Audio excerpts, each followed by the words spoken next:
great win by our guys the other night. Really proud of just the total team effort there, and sticking together as a family. The game ebbs and flows, and was just really proud of the way the guys stuck by each other's side and delivered a big win on the road. A tough place, obviously, to win a game. Kent State has done a great job there at home, but great win on the road to get the month of November kicked off, and flip the page quickly though, because obviously we take on a Toledo team that's playing at a high level right now, coming off a couple extra days rest for them. This will be their first midweek action game, so going to be a great challenge. This is a good football team in all three phases. Coach Candle has done a great job, and it all starts with us making sure we have a great week here of preparation, put a great game plan here in place, and let our guys go out there and just play at a high level and go execute at a high level, and it's going to be a great challenge. Obviously, it was announced after the game that you guys are playing on ESPN. The mothership. What does that mean to this program to be able to have that? Well, I think it's an awesome opportunity. You got to win in order to be able to have that happen. So it's a great opportunity. To be on a great stage again, and to be playing a meaningful game. And that's what our goal is always, man. When you get to November, you want to be in a position to be playing meaningful games. And obviously, this is two football teams fighting for the same thing. Got a lot of respect for the job that Coach Candle's done there, and but again, we're focused on just making sure, man, that we get our guys healed up, bumps and bruises, go attack the practice field, have a great week of preparation here, and get on that bus and head to Toledo and take on a good football team. You guys obviously everyone knows the stakes going into this game. I mean, how do you balance some of that and just keep trying to play? Yeah, I try to tell our guys all the time, man, it's not added pressure as long as you're putting in the work and you're paying attention to the meetings and you're locked in, you're putting the necessary time in to make sure you study the game plan. If you do that, then and you feel good about the preparation, you feel good about the time that you put in, all anybody can ask you to do, all I can ask you to do is go out there, just do your job. Do your job. Everybody's got a job on a specific play, but if you just do your job with maximum effort, with relentless effort for 4 quarters, that's all anybody can ask of you. So there shouldn't be any added pressure. Hey, look, the stakes are the same for both football teams. I'm just more concerned about our guys making sure they do their job. Make sure they're locked in during the week, make sure they're locked in meetings, make sure they're locked in when we go on the practice field, and I'll take the results. If every guy in here can say that they did that and they did their part that way, then certainly I'll be happy with the results. Defensively, I think you guys are averaging 19.5 points against per game in the past 4 games. I mean, how good of a stretch is that that you've seen? Listen, my background is as an offensive guy. My background is playing quarterback, but every team I've been a part of that's been a championship team and been successful, it's because the defense wins championships. I say that with a lot of pride and with my chest out. I love the way our defense is playing football right now, and the confidence is growing every single week. We've had a great challenge every week. Kent State was one of the top offenses in this conference. They play with tremendous tempo. They make it challenging on you, but the discipline, the technique, the effort, the consistency that our guys played with for 4 quarters was awesome. Obviously, early on in the game, it was great to be able to hold them to field goals, and then to play 2.5 quarters of shutout football was awesome. And then at the end there, when they delivered and got a stop and got off the field where we could go out and finish the game, finish with a first down and then finish in victory formation. It's just great to see what our defense is doing, and it all starts with their preparation. It all starts with the confidence. Coach Stockton does a good job of putting a great game plan together every week so our guys can just go out and play.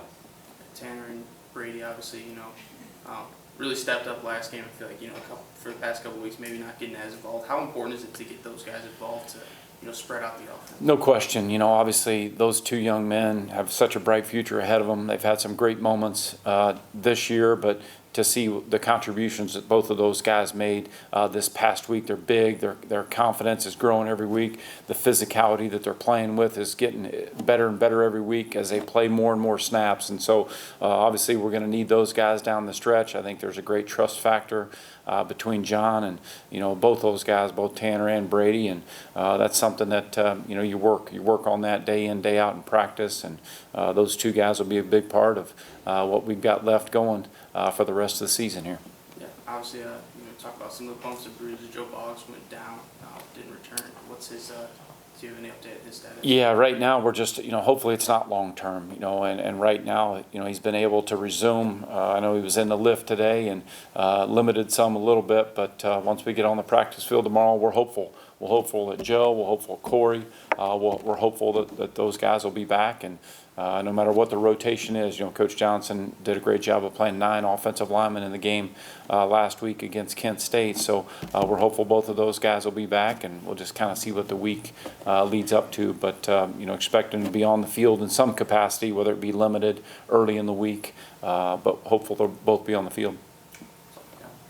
You mentioned the 9 offensive linemen that were able to play against Kent State. How valuable is it deep into the season to have a rotation that can go out and have that type of success? Because the offense didn't miss a blink when those backups came in. There's no question. It's to be able to have depth at any position is important. Every team at any level of football goes through injuries. That's just part of the game. You got bumps and bruises. Certainly that's going to happen the more games that you play. But to have those guys ready to go, Coach Johnson does a great job in the meeting room. He mixes them up in practice. They don't always all play the same position in practice. Some of the tackles got to take snaps at guard. Some of the guards got to take snaps at tackle, just to be ready to go. You never know what's going to happen when the game unfolds. But credit those guys for being all about the team and being ready to go when their number's called. And you say that a lot. I know I say that a lot. Every coach probably says that a lot, but it's true. You just got to be ready. You never know. When an injury might take place, but to be ready to go and step in and just go execute and do your job, that's all anybody can ask of you, and it's great to have that kind of depth for us on the O-line. What changed after the first quarter against Kent State down 13-0? Yeah, I think just settling down, playing. Again, just going back to, hey man, just do your job. That's all you can do. You can't work any kind of magic. Nobody can carry the team on their shoulders. Just do your job, man. Just settle down, do your job. A lot of football left to be played. We've been in, before the other night, we'd been in some games where we've been down before. So guys were great, not blinking. Nobody. The sideline was awesome. Everybody was composed, and we just battled. We battled and played, and obviously, played good complementary football. All 3 phases did a great job at different times throughout the course of the game, and that's what it's going to take, total team effort, and just figure out a way to get it done. Some of the other comeback wins, it was after halftime that those sparks came, this time the second quarter. Do you have conversations with people on the sidelines mid-game like that to try and start it, or do you just let the game plan happen for the first half, and then if the adjustment needs to be made in the second half, that's when you go and talk to them? Between every series, whether you're a defensive player, an offensive player, special teams, everybody's communicating. When they come off the sideline, you go to the bench area, they're communicating with their position coach or communicating with the coordinator. I just make sure, hey, if you get a sense that there's anybody that's in any kind of panic mode or anything like that. But I credit our guys. There was never a point in time where anybody was panicked on the sideline. Everybody was under control. Nobody really blinked. Nobody really got uptight when we got down early the way that we did. And that's a credit to the players. That's a credit to the leadership of the players for just, hey man, we'll figure out a way. Just settle down. Just do your job. Just play ball. A lot of football left to be played, and you can't win it in the first quarter. You got to be ready to play 60 minutes, and that's what this conference demands. And you got to put forth. This conference is going to demand your A game, and as close as we can get to that and get everybody clicking, that's going to give us the best opportunity to get a win. Everybody talks about Toledo on the offensive side, but defensively they have one of the best pass defenses in the country. How do you work against that? Yeah, I just think overall their team speed, is good, is really good. Obviously in our conference especially, you see the speed that Toledo possesses, and that speaks to the job they do in recruiting as well. But they're a good defensive football team. They've got a lot of experience on the defense, got a lot of experience on the offense, and again, this is a team that if you look at their numbers in all 3 phases, they're one of the top teams and on offense, one of the top teams defensively, and one of the top teams special teams. And then I look at the discipline piece of it too. They're one of the least penalized teams. So they're really doing a good job. It's a good team, but we got to worry about us. We got to come out here and have a great week of preparation. And again, everybody in here's just got to do their job and do it with the best effort you got. And we'll go out and execute at a high level. Thanks, Mike. Thank you. Thanks, Coach. All right. Thanks. You guys, past 4 games, averaging 19.5 points against. what's been clicking, with this defense, and how much confidence are you guys playing with at this point in the season? Yeah, we started kind of slow this season.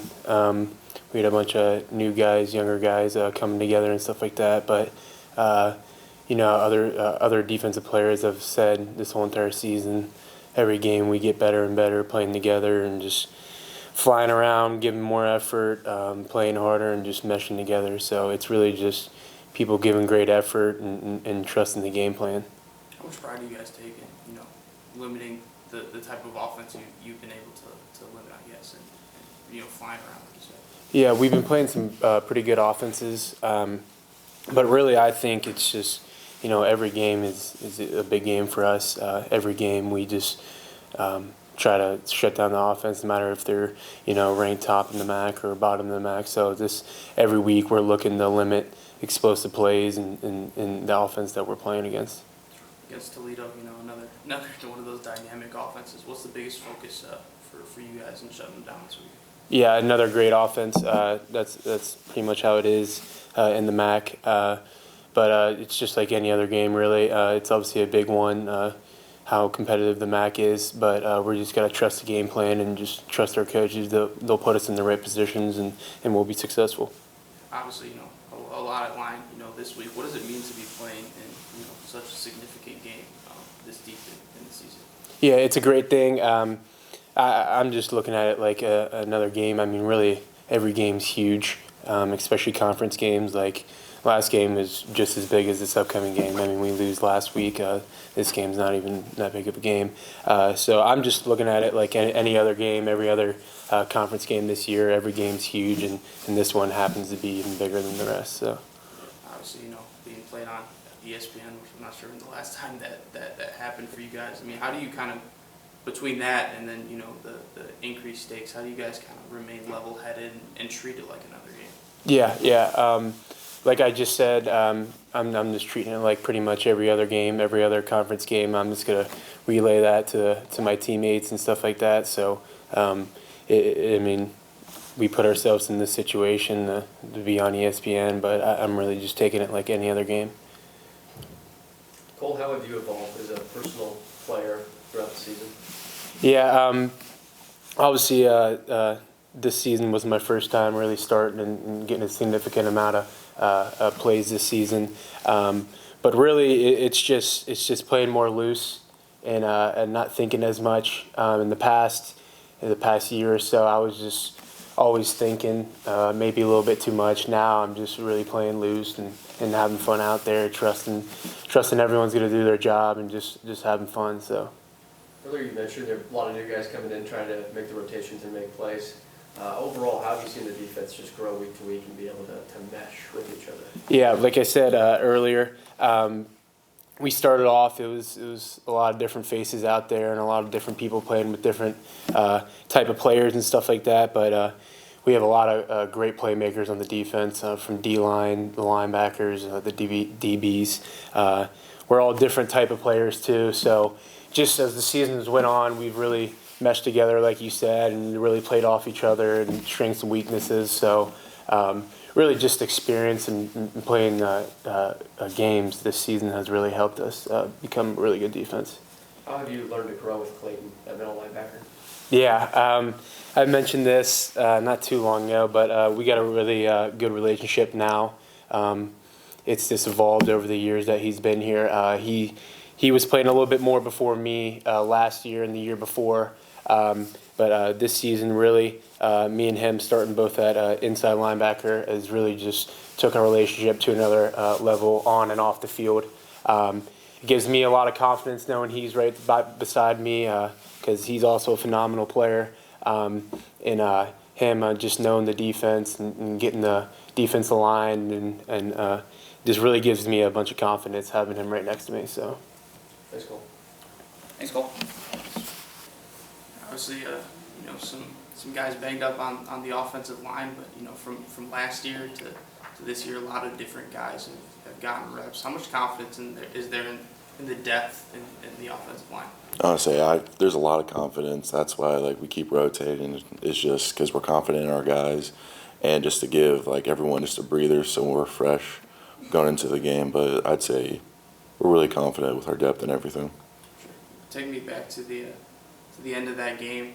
When you guys are just kind of trying to fight to get a first down. Is that a position you guys kind of like being in, where you just kind of everyone knows exactly what's coming? I guess. Yeah, like we know what we need to do. Like it always ends up like that. Like yeah, we would want to just like get the big jump on them and just be soaring, but we know what we need to get done when the time comes, and we usually do it.